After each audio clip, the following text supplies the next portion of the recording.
Good evening to all. पिछले class में हम लोग नाजीवाद और हिटलर का उत्कर्ष के बारे में पढ़ रहे थे। वो अध्याय हम लोग का समाप्त हो चुका है। आज हम लोग उसका रिवीजन करेंगे। सबसे पहला प्रश्न मेरा है, नाजी पार्टी की स्थापना कब हुई थी?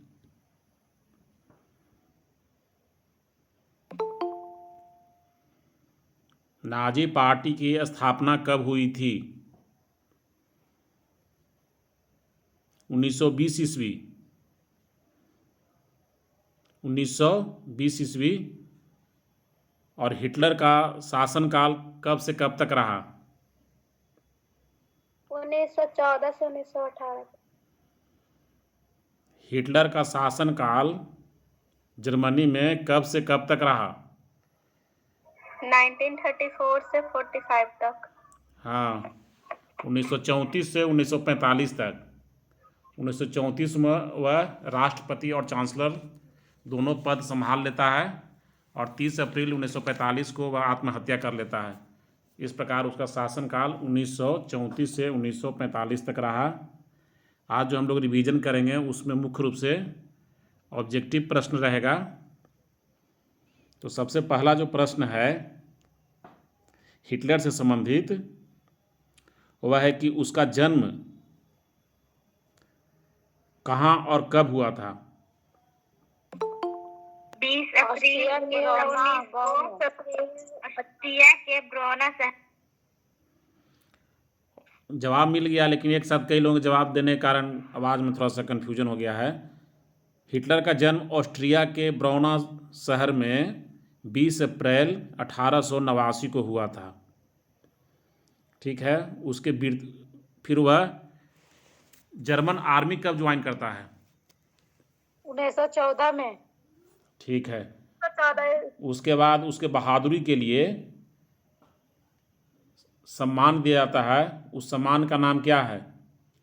Iron cross. सही है।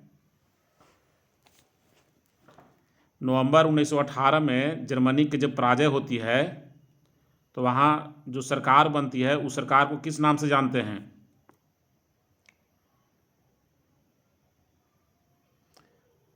प्रथम विश्व युद्ध में नवंबर 1918 में जर्मनी के पराजय के बाद जो वहाँ सरकार बनती है उस सरकार को हम लोग किस नाम से जानते हैं? वाइमर गणतंत्र। उस सरकार को हम लोग वाइमर गणतंत्र के नाम से जानते हैं।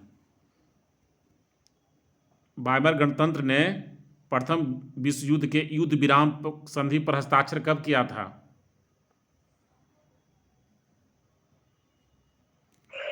11 नवंबर 1918। 11 नवंबर 1918 ईस्वी को वाइमर गणतंत्र ने किया था हस्ताक्षर युद्ध विराम संधि पर। वाइमर संविधान कब लागू हुआ था? वाइमर संविधान जर्मनी में कब लागू हुआ था? 11 अगस्त 1919 को। 11 अगस्त 1919 को वाइमर संविधान जर्मनी में लागू हुआ था। सही है। वर्साय की संधि वाइमर गणतंत्र ने किया था, वो कब हुई थी? वर्साय की संधि कब हुई थी? 1919। 28 जून 1919। 28 जून 1919 ईस्वी को। नवंबर क्रिमिनल्स किसे कहा जाता था?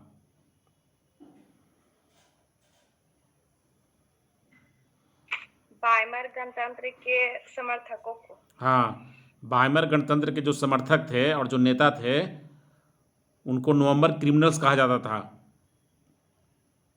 क्योंकि हार का सारा दोष इन्हीं लोग के ऊपर बढ़ा गया था। लोगों को लगता था जो वाइमर गणतंत्र के विरोधी थे कि वाइमर गणतंत्र के कारण ही ये हार हुई है और इसे वर्साय की संधि पर हस्ताक्षर नहीं करना चाहिए था। इसलिए इसे लोग नवंबर क्रिमिनल्स के नाम से पुकारते हैं। हिटलर जर्मन वर्कर्स पार्टी कब ज्वाइन करता है? 1919। 1919 ईस्वी में। और इसी पार्टी का नाम बदलकर वह national socialist German workers party कर देता है 1920 ईस्वी में, जो आगे चल कर के नाजी पार्टी के नाम से विख्यात होती है।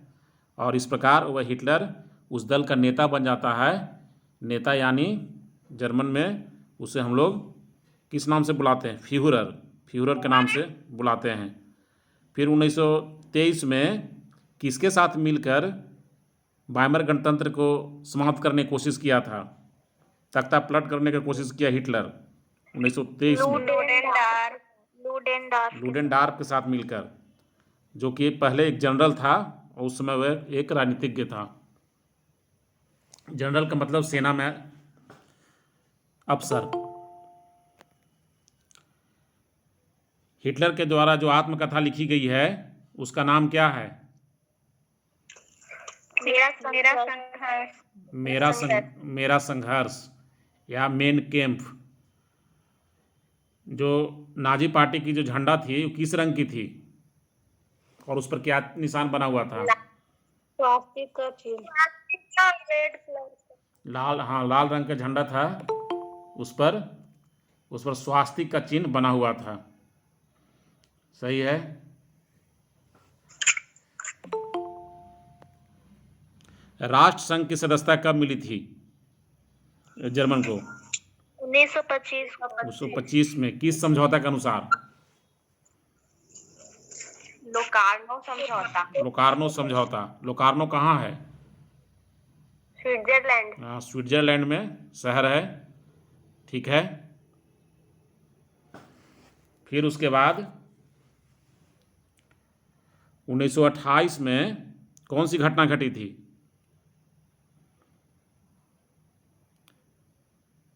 1928 में नाजी पार्टी चुनाव लड़ता है जर्मन संसद के लिए, जिसे राइखस्टाग कहा जाता है। उसमें मात्र उसको 2.6% ही मत मिलता है। यही महत्वपूर्ण बात है 1928 की जर्मनी के लिए। ठीक है। फिर वह राष्ट्रपति का चुनाव कब लड़ता है? 1932 में। और जर्मन संसद को क्या कहते हैं? जर्मन संसद राइखस्टाग के नाम से बुलाया जाता है। ठीक है।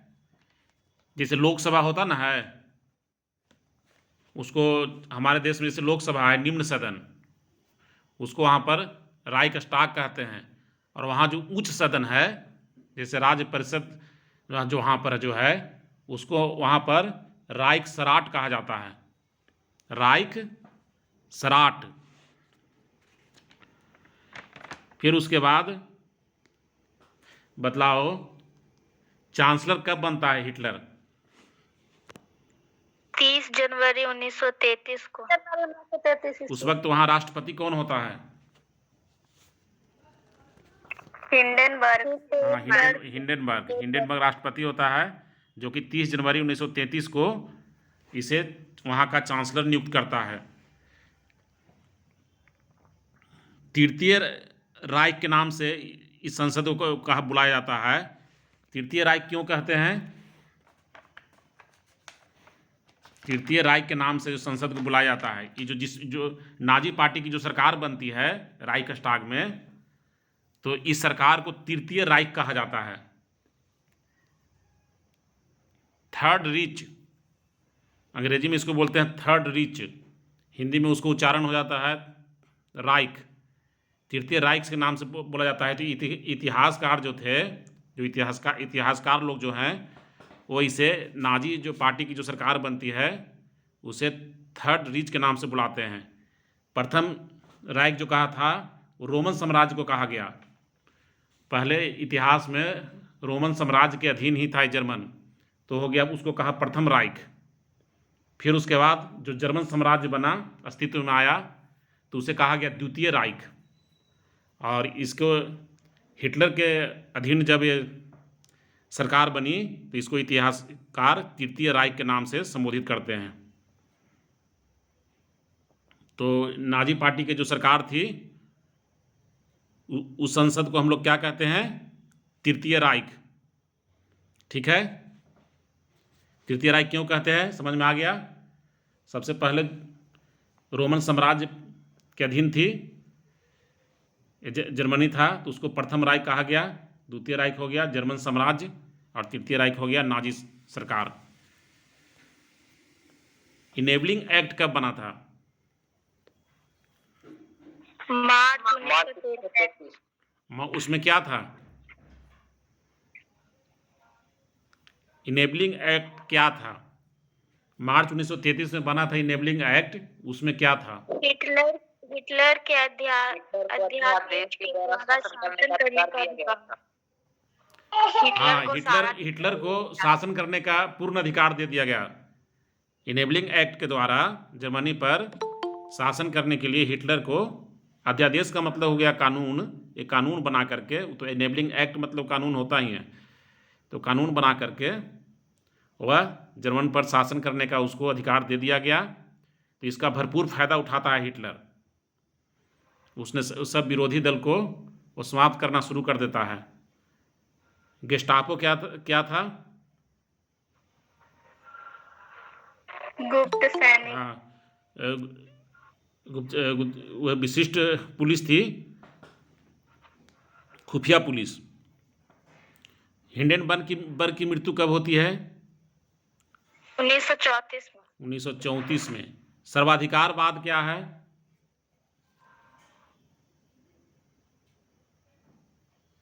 सर्वाधिकारवाद क्या है?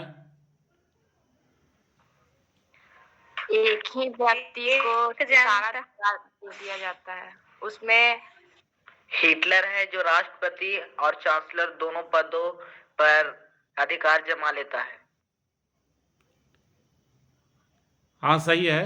सर्वाधिकारवाद का मतलब हो गया कि सारा अधिकार जो है एक राज्य या एक व्यक्ति में निहित हो जाना, उसको कहेंगे सर्वाधिकारवाद।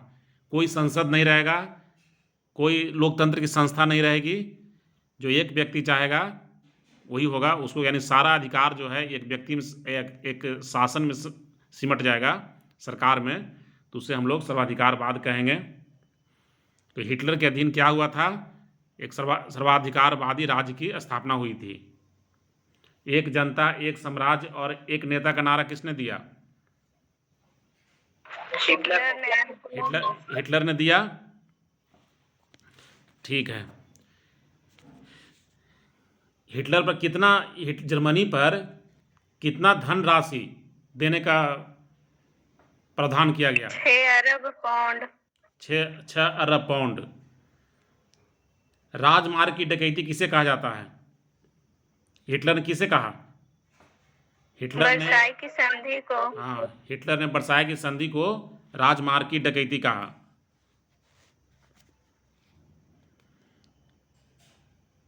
उन्नीस 1922 में क्षतिपूर्ति की रकम अदा नहीं करने पर जर्मनी ने फ्रांस की किस औद्योगिक प्रदेश पर अधिकार कर लिया? सुडेटनलैंड। नहीं, सुडेटनलैंड कहाँ से आ गया? चेकोस्लोवाकिया वाली बात इसमें आ गई। 1922 में क्षतिपूर्ति की रकम अदा नहीं करने पर रूर प्रदेश। हाँ, रूर प्रदेश, उसका नाम था रूर प्रदेश। रूर पर अधिकार कर लिया। फ्रांस का जो राशि देनी थी वो नहीं दिया, इसलिए उस पर वह अधिकार कर लिया।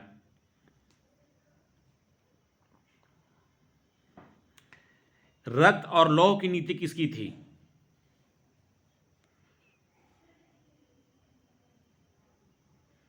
रक्त, ब्लड एंड आयरन पॉलिसी, रक्त और लौह की नीति किसकी थी? बिस्मार्क की। रक्त और लौह की नीति क्या थी?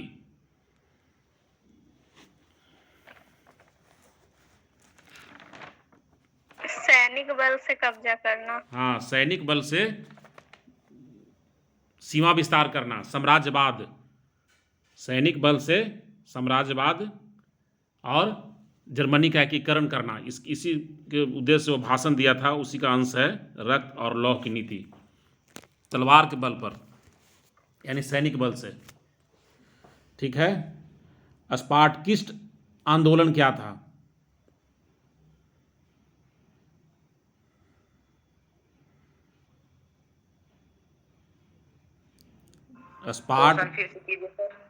स्पार्टकिस्ट आंदोलन क्या था?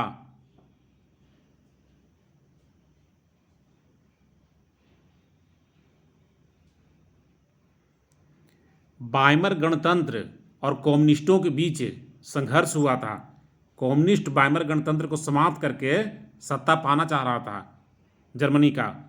इसी को हम लोग स्पार्टकिस्ट आंदोलन के नाम से जानते हैं। उस वक्त जो वाइमर गणतंत्र जो थी उसके अध्यक्ष थे फ्रेडरिक एबर्ट, यानी चांसलर थे फ्रेडरिक एबर्ट। उनकी पार्टी के नाम थी सोशल डेमोक्रेटिक पार्टी, और जो कम्युनिस्ट की पार्टी थी उसका नाम था कम्युनिस्ट पार्टी ऑफ जर्मनी। तो कम्युनिस्ट पार्टी ऑफ जर्मनी और सोशल डेमोक्रेटिक पार्टी के बीच में सत्ता पाने के लिए जो संघर्ष हुआ था उसे हम लोग स्पार्टकिस्ट आंदोलन के नाम से जानते हैं।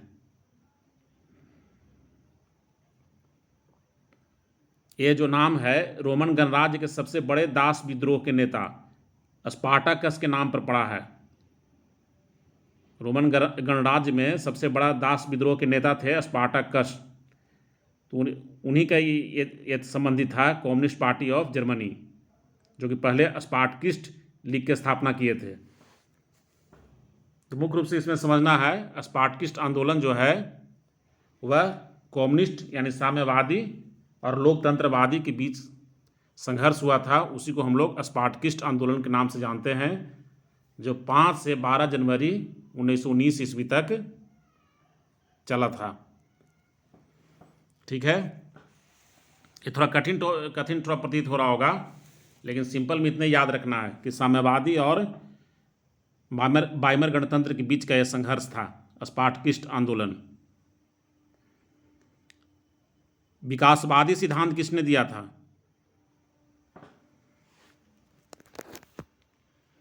विकासवादी सिद्धांत किसका था? Charles Darwin. उसमें क्या था? विकासवादी सिद्धांत में क्या था?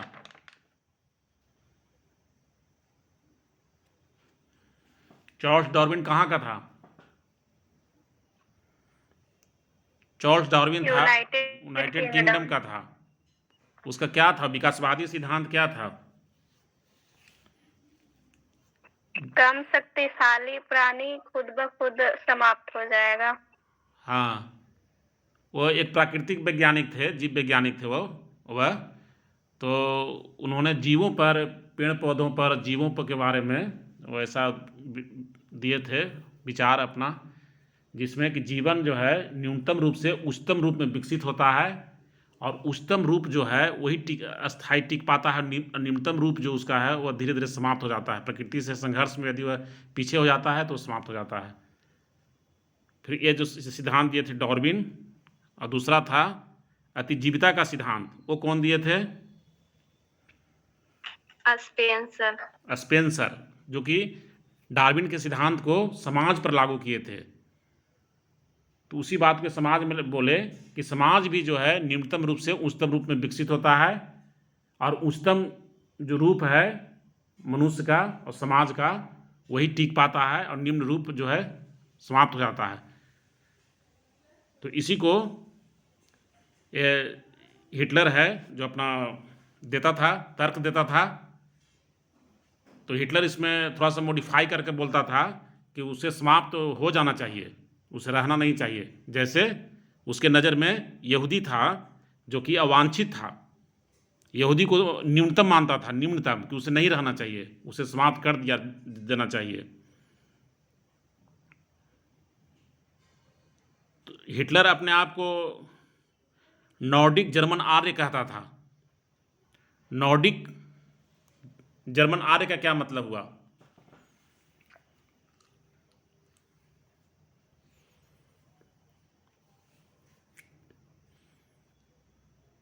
उत्तरी यूरोप में रहने वाले, उत्तरी यूरोप में रहने वाले जो 5 देश थे, फिनलैंड, स्वीडन, नॉर्वे, डेनमार्क और आइसलैंड, इसके निवासियों को आर्य कहा गया, नॉर्डिक आर्य। जो ये 5 को जो ऊपर देश है, तो इसका जर्मनी लोग अपने आप को इन्हीं स्थानों से माइग्रेटेड मानते थे कि इन्हीं स्थानों से हम लोग भी आए हैं, तो ये लोग नॉर्डिक जर्मन आर्य कहते थे। नॉर्डिक का मतलब हो गया उत्तरी यूरोप के निवासी। नॉर्डिक जर्मन आर्य को हम लोग आर्य की एक शाखा के रूप में समझ सकते हैं। आर्य शब्द जो एशिया और यूरोप के लोगों के लिए प्रयोग किया जाता है, एशिया और यूरोप में कुलीन वर्गों के लिए समझ सकते हैं, जो उच्च वर्ग के लिए समझ सकते हैं, उच्च वर्ग के लोगों के लिए प्रयोग किया जाता है, जिसका संस्कृत में, इस संस्कृत से इसकी उत्पत्ति हुई है। इसका अर्थ क्या होता है? आर्य का अर्थ क्या है? क्या है? देश के उत्तम। उत्तम। आर्य का अर्थ हो गया, आर्य का उसका शब्दार्थ है उत्तम। तो ये अपने आप को नॉर्डिक जर्मन आर्य कहता था, और ये सीढ़ीनुमा समाज को सीढ़ीनुमा व्यवस्था में देखता था, यानी ऊपर से नीचे की ओर, जिसमें सबसे ऊपर किसको रखता था? सबसे ऊपर किसको रखता था ये? नॉर्डिक जर्मन आर्य। हाँ, नॉर्डिक जर्मन आर्य को। और सबसे नीचे किसको रखता था? यहूदी लोग को। यहूदी लोग को रखता था सबसे नीचे, और बाकी लोगों को बीच में रखता था। संसार में जो बाकी लोग थे ना, उसे नॉर्डिक जर्मन आर्य के नीचे और यहूदी के ऊपर रखता था।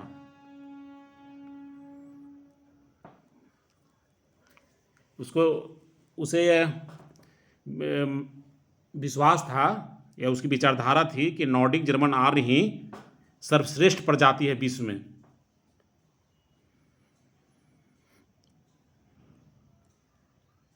आगे अगला प्रश्न है, लेवेंसराउम का क्या अर्थ है? लेवेंसराउम, ये भी जर्मन शब्द ही है, इसका क्या मतलब है? इसका मतलब है रहने योग्य स्थान की तलाश। मतलब कि जो जर्मन लोग को और रहने योग्य स्थान का तलाश करना चाहिए, और उन स्थानों पर कब्जा करना चाहिए, ताकि जर्मनी लोग को जमीन और संसाधन की प्राप्ति हो सके।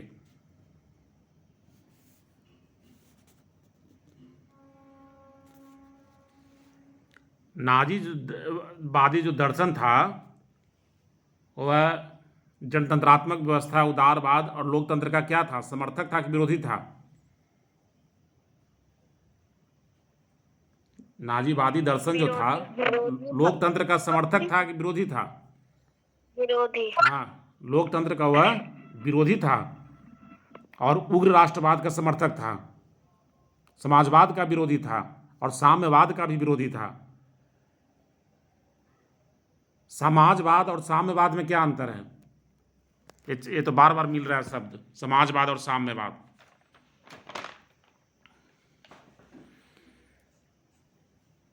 समाजवाद और साम्यवाद बार बार शब्द मिल रहा है, इसका क्या मतलब हुआ? सरकार के माध्यम से समाज में समानता, तो ये समाजवाद हो गया। हाँ, और साम्यवाद क्रांति के माध्यम से। हाँ, क्रांति के माध्यम से रहेगा। और साम्यवाद में पार्टी होती है, लेकिन एक ही पार्टी होती है, जबकि समाजवाद में, लोकतंत्र में अनेक पार्टी होगी। लेकिन साम्यवाद में, जैसे चाइना में है, उसमें एक ही पार्टी होगी, उसी का प्रभुत्व चलेगा। ये महत्वपूर्ण अंतर है, दोनों का रास्ता अलग है। ये सरकार के माध्यम से लाना चाहता है समानता, समाजवाद, और साम्यवाद क्रांति के माध्यम से लाना चाहता है। ठीक है? और साम्यवाद है जो कि सरकार को शोषण का अंग मानता है, जबकि समाजवाद सरकार को आवश्यक मानता है।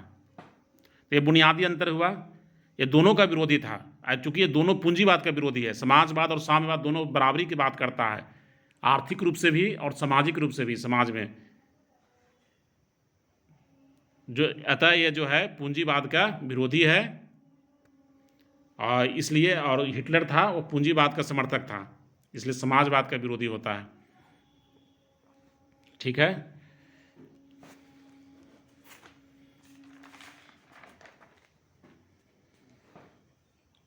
अधिनायक तंत्र का मतलब क्या है?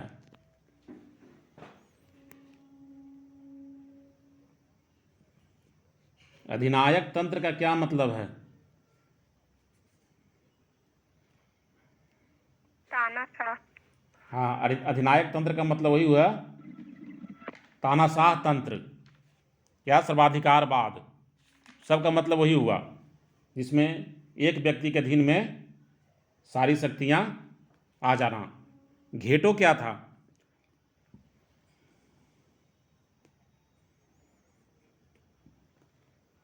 घेटो क्या था?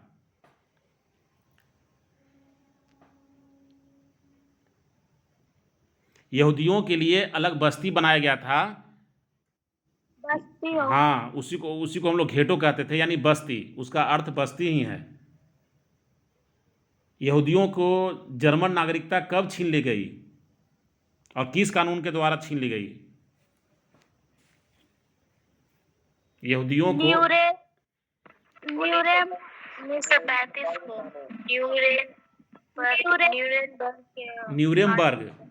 न्यूरेमबर्ग कानून के द्वारा 1935 में यहूदियों को जर्मन नागरिकता छीन ली गई। ठीक है। जुंगबोक क्या था?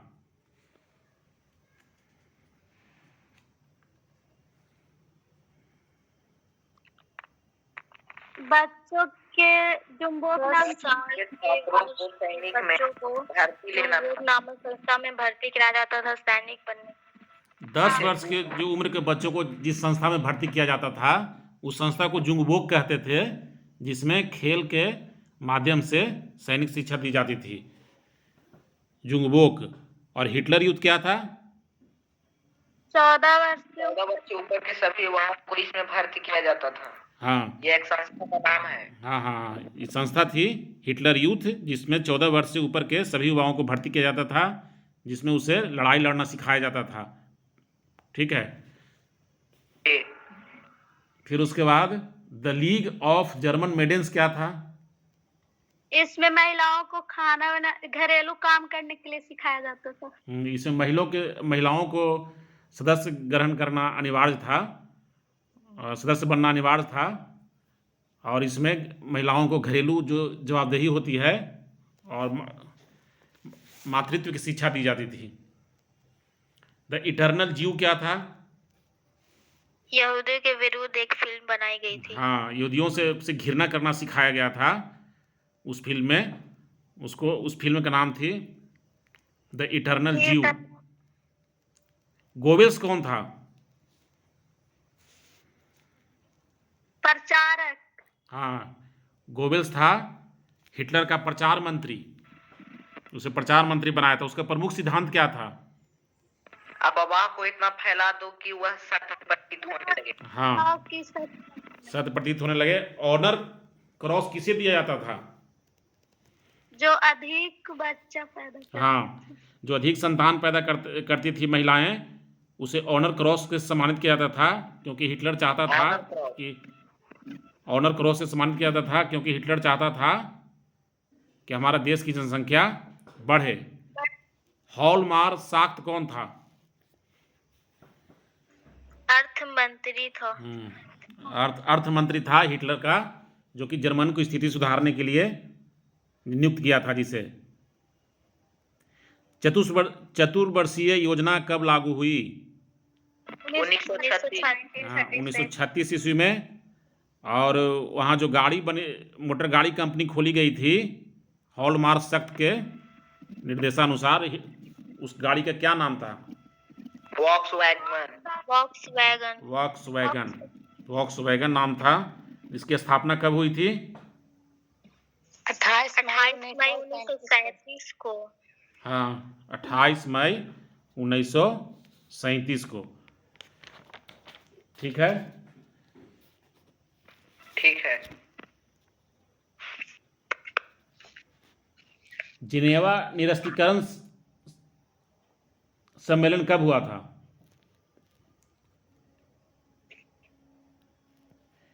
जिनेवा निरस्त्रीकरण सम्मेलन कब हुआ था? 1933। नहीं, जिनेवा निरस्त्रीकरण सम्मेलन हुआ था 1932 को, 1932 ईस्वी को हुआ था। और 1933 में जर्मनी राष्ट्र संघ से अलग हुआ था? फिर वर्साय की संधि को मानने से इनकार कब करता है? 1935 ईस्वी में। 1935 ईस्वी में। ऑस्ट्रिया को जर्मनी में कब मिलाता है? 1938 ईस्वी में। राइनलैंड पर अधिकार कब करता है? 1936 ईस्वी। और म्यूनिक सम्मेलन कब होता है? 1938।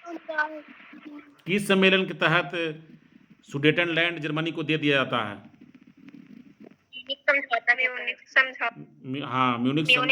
म्यूनिक समझौता। और उसके बाद चेकोस्लोवाकिया पर कब अधिकार करता है? 1939 ईस्वी में। अबिसिनियाई युद्ध कब हुआ था? 3 अक्टूबर 1935 से 5 मई 1936 तक। ठीक है। उसका नया नाम क्या है? अबिसिनिया का नया नाम क्या है? इथियोपिया। कॉमिंटर्न विरोधी समझौता कब हुआ था? 1936। किसके किसके बीच हुआ था? जर्मनी और जापान के बीच।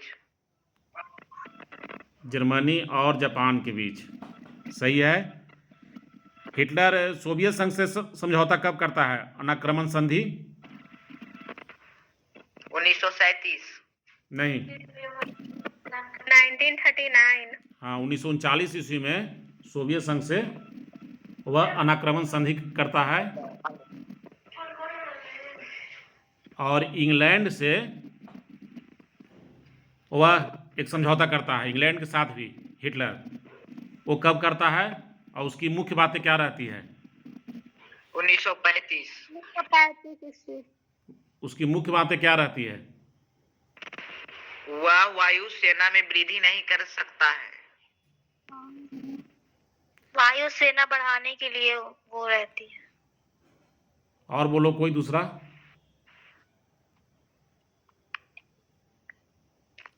और बोलो मुख्य उसका क्या रहता है? वायुसेना वृद्धि के लिए, स्थल और वायुसेना वृद्धि के लिए वह समझौता करता है इंग्लैंड के साथ। लेकिन उसमें और एक मुख्य बात रहती है कि वो नौसेना को 35% से अधिक बढ़ोतरी नहीं करेगा। नौसेना को 35% से अधिक बढ़ोतरी नहीं करेगा। ठीक है, ये उसके समझौता की भी मुख्य बातें रहती है।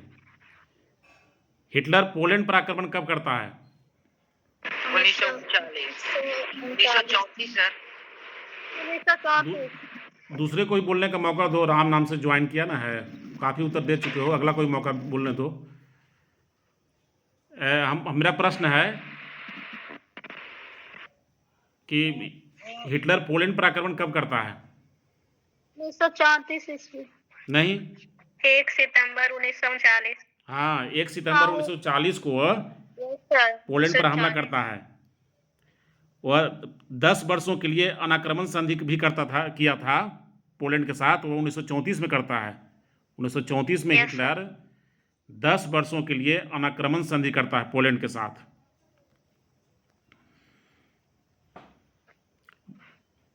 होलोकास्ट क्या है? होलोकास्ट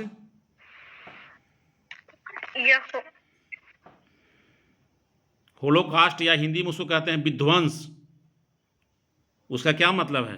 होलोकास्ट या विध्वंस से क्या मतलब है, क्या समझते हो?